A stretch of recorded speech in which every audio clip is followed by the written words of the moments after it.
This is Dave Pellegrinelli at TitleSearch.com. Abstractors and searchers who are looking at property records should understand the basic elements of a recorded title document. There's many items and elements you'll find on different types of documents, but there's 6 or 7 basic items and elements you'll find on every single recorded document. First, you'll find the name of the document is often the type of document. For example, you may find a warranty deed or a deed of trust or a mortgage instrument or a lien recording. The title and the name of the document normally specifies what type of recording it is. Second, you'll see the parties to the document. Normally these will be listed as a grantor and grantee, corresponding to who is granting property rights and who's receiving property rights. And those will be identified either as grantor or grantee or in the description of what the action is taking place and who is granting property rights. There'll also be dates on the document. There'll be a date of execution, when the document was executed for the process or action taking place. There'll also be dates for when it was recorded in the land records. Each of those dates is important because they'll establish priority of that property right over others. There may also be dates for when the document was notarized and when witnesses signed the document. So those dates are important to look at and make sure they're there, make sure that they're correct, corresponding to when this action supposedly took place. There's also an important part of a document called a habendum clause, which describes actually what is occurring. It describes that, the grantor transfers this property to the grantee, or the mortgagor is granting a claim of lien on the property to a lender. The habendum clause describes exactly what is occurring, what event is being documented by the paper being signed. Next will be signatures. Signatures of the parties. Usually it's of the grantor who's granting away rights. Sometimes the receiver, the grantee, will sign a document. And in most jurisdictions, there's also requirements for signatures to be notarized at least, and in some cases witnessed by one or sometimes more witnesses to the signature.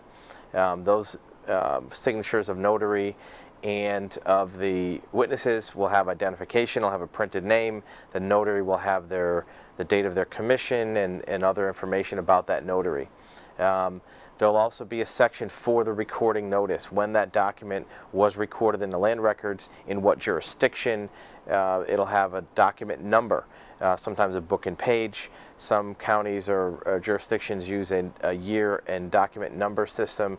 In either case, it will be important to make sure that that recording inference is there. And then last, and the most important part of the document is the legal description, describing what property is actually being affected by this action. Sometimes the legal description will be embedded in the document itself, and other times it'll be scheduled at the end on a separate page. In either case, it's important to have a legal description, otherwise there's no way to tell what property is actually being affected by this event being documented on this piece of paper. Each item is critical to the validity of the document, verifying who is the grantor, who is the grantee, the dates, the type of document. As an investor or an individual doing a search, or even an abstractor, it's important to make sure that you verify each of these items for accuracy. Make sure the correct legal description is being used. Verify it against a known accurate source. The legitimacy of the signatures, witnesses' dates are something to look into. If there's any obvious conflicts or inconsistencies between the dates, for example, if the notary had a notary date before the date of execution, that might be a red flag.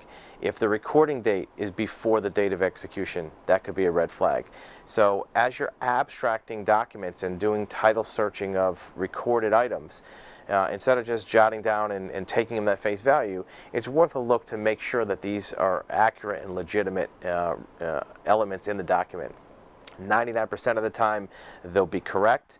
Again, that should not lead to a false sense of security. You should look at them every time, especially legal descriptions, which are prone to errors. One typo in a parcel number, or a typographical error in a quarter or a half of a platted parcel can make a big difference in which property is being transferred.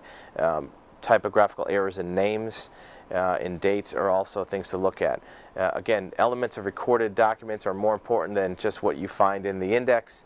Double check them, and again, you may find an error that could keep you from making a mistake and taking an interest in a property.